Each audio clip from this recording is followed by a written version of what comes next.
Magandang hapon po sa inyo lahat. Salud, Powcast Sports. 7 games in the NBA today. Pinapangunahan po yan ng Phoenix Suns. Grabe, ito yung pinanood natin. Of course, hindi po natin napapanood lahat ng game, but yung Phoenix Suns versus Utah Jazz po ang pinanood natin. At grabe, Suns destroying the Jazz even without wala po si Devin Booker at si Bradley Beal at talagang tinambakan po nila. Pag-uusapan po natin yung detalye ng laro na yan. Pag-uusapan din natin ang Miami Heat, ang isa po sa, kumbaga, ang galing-galing nito last season. Ngayon, dalawang magkasunod na talo po at tinalo po sila ng Timberwolves. Pag-usapan din natin yan at mukhang ito pong si Jordan Poole ay hayahay sa kanyang bagong team sa Washington Wizards dahil panalo na naman.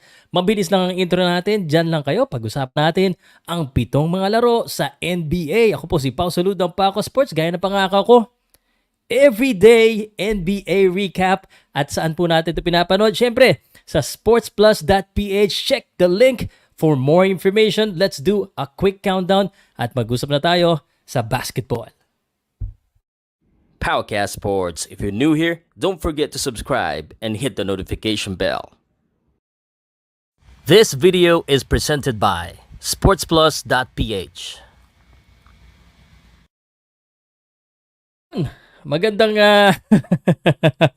ang hirap pag Sunday, no? Pag Sunday kasi, as you all know, ako ay paborito ko rin manood ng boxing. So every Sunday talaga, boxing talaga 'yan. Pero gusto ko lang sabihin sa inyo na syempre, mahilig din tayo sa basketball. So pagkatapos po ng laro ni Shaky Foster, talagang switch ako sa NBA. So eto tandali Nung pagka-switch ko sa NBA, siyempre yung inaabutan ko, yung pinaka-late na laban, na laro. So, yun po yung laro ng Phoenix Suns at saka ng Utah Jazz. So, pag-usapan na po natin at pakita ko muna sa inyo yung stats para po dire-diretso na po tayo. Again, shoutout sa Sports Plus PH if you want more information about it. Send nyo lang po ako ng message sa Facebook page ko. Nandun po yung link. Isisend ko po sa inyo or you can check the comment section. So, 7 games in the NBA today at syempre, pangunahan na natin ang laro po ng Phoenix Suns against the Utah Jazz. The Phoenix Suns totally destroyed the Utah Jazz at yung fourth quarter lang sila nakabawi. If you look at the quarter scoring, 37-29-40, makakabawi pa ba yung ganyang laro? So talagang dinurog po ng Phoenix Suns itong Utah Jazz. And who led the game? None other than, syempre, sino pa ba? Kevin Durant scored 26 points. Grayson Allen also had a great game with 17 points. At kahit wala po si Bradley Beal, of course, Bradley Beal is ito yung player na inaasahan nila na mag-elevate po dito sa Phoenix Suns. Dito po sa bagong nila. Kumbaga, na sila the three-headed monster yung iba. But hindi pa rin po naglalaro. And ako, personally, bad trip ako. Kasi alam mo kung bakit. Kasi ito pong si Bradley Beal is part po ng fantasy team ko. So hanggang ngayon, kaya tuloy talo ko sa fantasy ko. 2-7 na po yung aking score sa fantasy. So last game bukas, sana makaabot. Sana yung risk ko na ginawa kanina ay maging okay. So yan po ang statistic po. At Yuta Watanabe, no? Ang ganda ng kanyang ng left-handed layup alaoy. That was a real highlight po dito po kay Yuta Watanabe, who played also well, but he got 7 points. But I believe he played well in this basketball. So samantala, pag-usapan naman natin, kumusta naman ang ating bata dito, ang ating pong Filipino-American na si Jordan Clarkson. Maganda kaya ang pinalaro ni Jordan Clarkson. Jordan Clarkson looks like he's quiet, no? Parang si Sexton ang talagang gumawa, no? Jordan Clarkson, let's look at him right away. Where is he? Nasaan dito? Bakit? Ayan. Only 7 points for Jordan Clarkson. And I will check right now kung ano yung na yan. Kung ano po yung kanyang field goal percentage. Kasi importante yan. Baka naman, kasi 22 minutes lang si Jordan Clarkson dyan. So, tingnan natin dito. Pagdating ng isang screen, mas makikita ko na. Jordan Clarkson, 3 out of 10. Pangit. Si Horton din, 1 out of 7. Kessler Walker, 1 out of 4. At mukhang hindi po pinalaro yung mga hindi binabad hindi na pinabawi itong mga starter po ng Utah Jazz. Mukhang tanggap na nila 126-104. That's the game. Phoenix Suns, grabe itong Phoenix Suns. They are now improved to 2-1 ang kanilang wag na muna natin pag-usapan yung standing kasi bago pa lang naman eh. So but that's the game that I watched. Simon Fontecchio scored 13 points. And Laurie Markkanen just 19 points. Actually, yung Laurie Markkanen 7 out of 13. The only bright spot aside from John Collins dito po sa Jazz, pero they're not enough dahil lahat po yung buong Phoenix Suns talagang pati mga bench nila okay, mas maganda, mas fluid. So, that's the game for the Phoenix Suns. Let's move on to the other games that happened today. Pag-usapan na muna natin itong Timberwolves versus the Miami Heat. Miami Heat, kakatalo lang ng Boston Celtics sa inyo kagahapon. Syempre, as you know, papakilala na ako sa inyo. Ako po ay isang Boston Celtics fan. But, we give credit where it's due. But unfortunately, the Miami Heat is, I don't know what's wrong, man. Miami Heat, 2 defeats in a row. At ito po ang nangyari. Kitang-kita po natin. Maganda pa simula ng Miami Heat, 31. But talagang pababa yung performance nila as the quarter goes. What happened in the game? Here's what happened in the game. Anthony Edwards scored 19 points. Mike Conley scored 14 points. And Nas Reed off the bench with 25 big points. At syempre, Karl Anthony Towns, double-double performance. Kasama po si Rudy Gobert with a double-double performance. The Twin Tower of the Minnesota Timberwolves. Ayan po yung isa, no? Si Lickaer. Ito kasi si Kyle Anderson, 12 points po yan. So everyone contributing, that's 1, 2, 3, 4, 5, 6 players in double figures sa Minnesota Timberwolves. Samantala sa Miami Heat, walang apoy, Miami Heat, Tyler Hero with 22 points. Alam mo na, eto na, sabihin ko na sa inyo Kasi naman, wala dyan si Emo Butler, no? Sana yung mga Miami Heat fans dyan, wala dyan si Emo Butler. Emo Butler did not play in this game. So, salagang lamado dyan ang Minnesota Timberwolves. Tyler Hero, he scored 22 points. Bam Adebayo with 19 points. But aside from that, who else? None. So, as compared sa Timberwolves na marami pong naka-double figure and a lot of people contributing, the Miami Heat, wala masyado. And Tyler here had to put up 8 out of 23. Kyle Lowry, 1 out of 6. So, that's not good for the Miami Heat. The Miami Heat, right now, ang kanila pong standing ay dalawang magkasunod na talo na yan. And the Miami Heat is 1-2. Okay?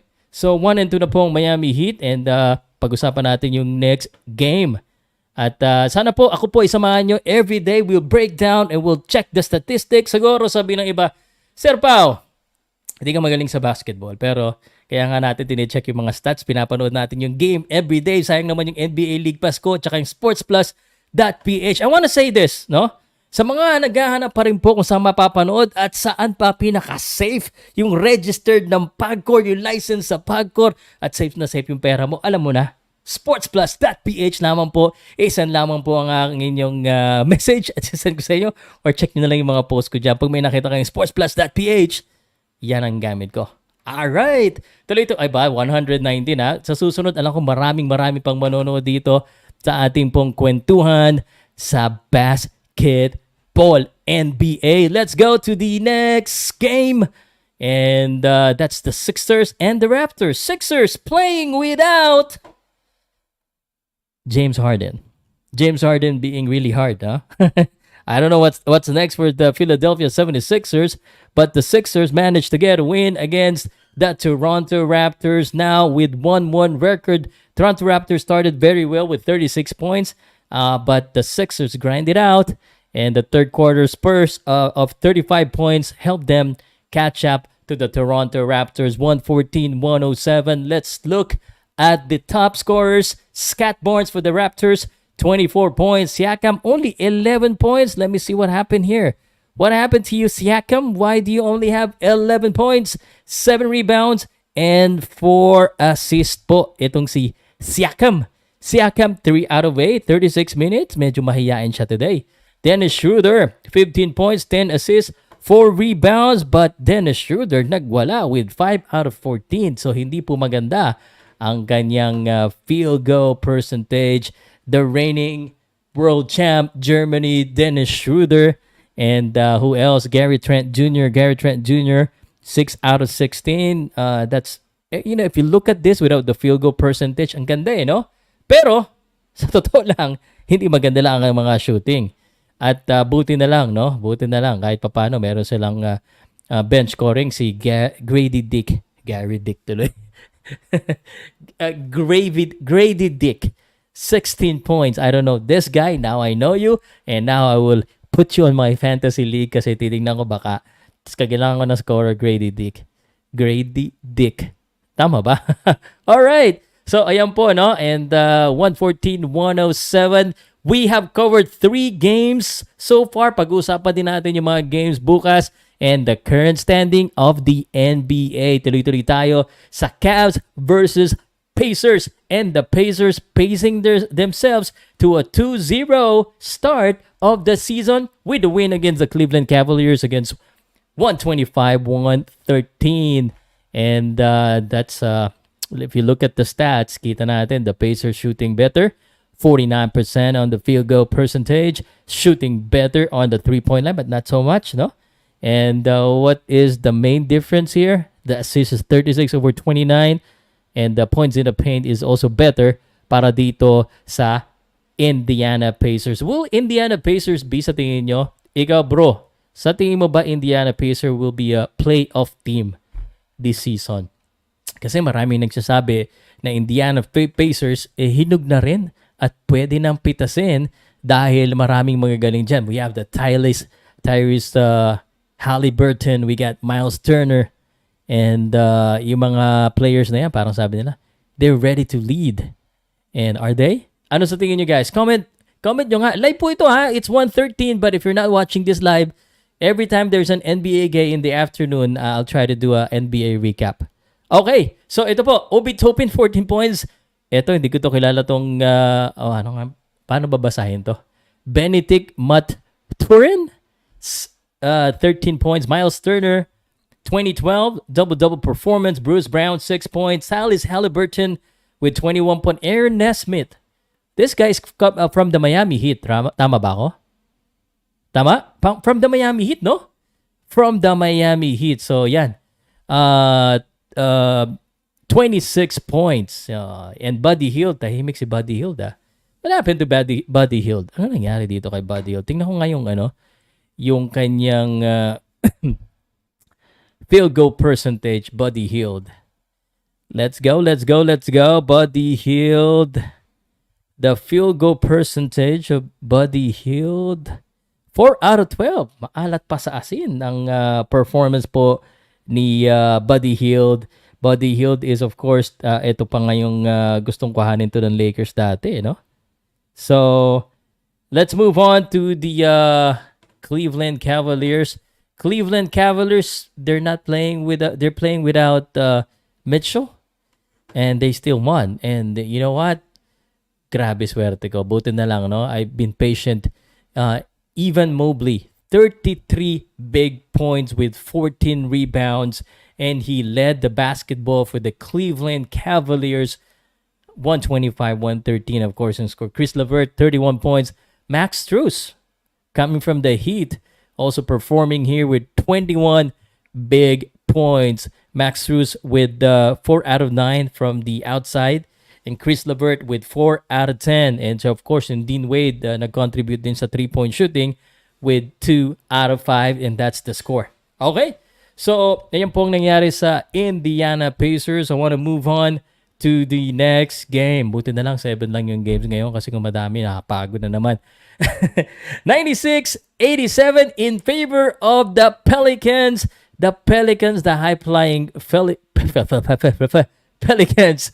Live po kasi. Pag live, syempre, ganun talaga, no? Pelicans, ito na yung Pelicans. Grabe itong Pelicans na to. 26 points si Brandon Ingram and 24 points si Zion Williamson, who is, grabe, ang lakas nito ni Zion. Wag lang ma-injured. Itong si Zion Williamson. We're gonna go to Zion in Ion. I don't know the lyrics. I'm just trying to be funny. Brandon Ingram, okay, 26 and 24. CJ McCollum, 12 points lang. Tahimik si CJ McCollum, 4 out of 11 shooting with only 12 points. Herbert Jones, 10 points lamang. And si Jonas, yan lang ang inabot ni Jonas. Okay, tingnan naman natin yung Knicks. Ano mo nangyari sa Knicks? Ang pangit ng laro ni Nakita mo kasi sa fantasy league ko, akin si Randall eh. So Randall 0 out of 5, 4 out of 15. My goodness. Bakit ka naman ganyan? Sinira mo yung field goal percentage ng aking fantasy team. Yan tuloy, 2-7 ako dun sa aking kalaban. So, yun. RJ Barrett with 18 points, 7 out of 16. Jalen Bronson also, gapangit ng laro ni Jalen Bronson, bro. Jalen Bronson, 4 out of 14. Yan, okay. Aba, marami-rami tayong nanonood sa Facebook, sa YouTube, Barriela. Baka naman pwede natin to i-share sa mga basketball fan para mas lalong lumakas ang Powcast Sports sa basketball din. Okay, so we move on to the last game. Not exactly the last game, but the last game that I'll be talking about. It is, I call these teams the old school teams, not because they're old, but because I haven't really seen the Chicago Bulls and Detroit Pistons be the main character or the main teams in recent or in modern NBA. Parang lagi na lang silang medyo talo. So the last time that I think the Chicago Bulls was panahon na Derrick Rose, no? Yung talagang maingay. Itong Detroit Pistons, ang hindi ko na maalala. Sina Rashid Wallace pa yung naaalala ko dito. Kayo, sino yung mga naaalala nyo nung panahon ng Detroit Pistons? But anyway, Detroit Pistons 2-1 in their standing 118-102, and they won against the Chicago Bulls. Isaiah Stewart, 14 points with 9 rebounds. Asar Thompson, finally a good game for Asar Thompson with 12 rebounds and 9 points. Jalen Duren, 23 points. Good pickup ito si Jalen Duren, 23-15. And Cade Cunningham, 25 points. Always a scorer right now. Cade Cunningham, watch out for this kid. Is a very good scorer. And si Alec Burke, 18 points naman. Bagley and Ivy, mga tahimik. But nonetheless, they're good players. But sino ba yung best player dyan? Yan na yan. Sila Cade Cunningham. And hopefully Asar Thompson will also be a good player for the Detroit Pistons. So sila po ang panalo sa Chicago Bulls. Ano bang nangyari? DeMar DeRozan. Okay naman I want to check the field goal percentage of DeRozan. Baka naman okay naman, 7 out of 13. So what's wrong? What is wrong? Vucevic, 5 out of 11, 12 points. Zach LaVine with 51 points and they still talo pa rin.